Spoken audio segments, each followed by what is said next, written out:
Hi friends, welcome to Whizbusters. I'm Emma and today I'm going to show you how to create an input cell where a valid date must be entered. And you can choose from a calendar when you click the cell in Google Sheets like this.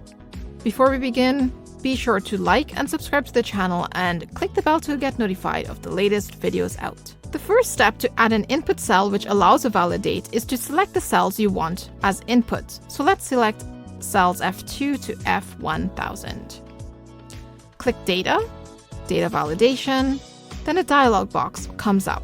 The first part, Cell Range, has the range of cells we selected, which were F2 to F1000.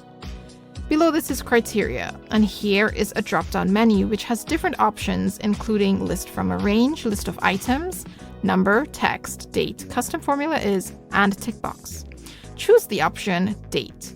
Then the dialog box changes and there is a drop-down menu next to Date. And these are the options: is a valid date, equal to, before, on or before, after, on or after, between, and not between. So let's choose is a valid date.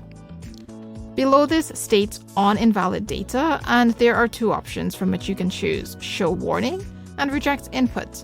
If you do not want users to enter items other than a valid date, then choose reject input. Otherwise, they can enter a number or enter an input and a warning will be shown. Below this, there is appearance, and if you check the box, which means show validation text, you'll see instructions which state enter a valid date. You can change the instructions by typing it in this box.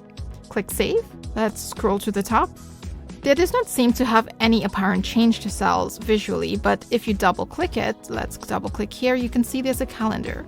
So let's say we want to choose February 1st. We can also directly type into the cells, such as in cell F3, we can type 2021, 03, and 18. Press enter and it accepted it. You can double click the cell and see that it is the 18th of March that's highlighted. So let's try inputting a word or something that's not a date. So let's try typing in Whizbusters and notice a dialog box pops up stating that there was a problem, enter a valid date, because we clicked the reject input option, and that's why this message came up. This does not allow anything other than a valid date to be entered in the cell. Suppose if we did not check reject input like this, so if we chose this cell, we choose data validation, and we chose show warning, save, and let's try typing in Whizbusters. Press enter, it did accept it, but there is a warning which says invalid, input must be valid. So let's undo that, and let's double click, and let's choose a date. Perfect. There you go, my friends. That's how you create an input cell which will allow only valid dates. And hope you found this video helpful. Don't forget to hit the subscribe button to get more videos like this, and hit the bell to get notifications of the latest videos out. See you in the next video.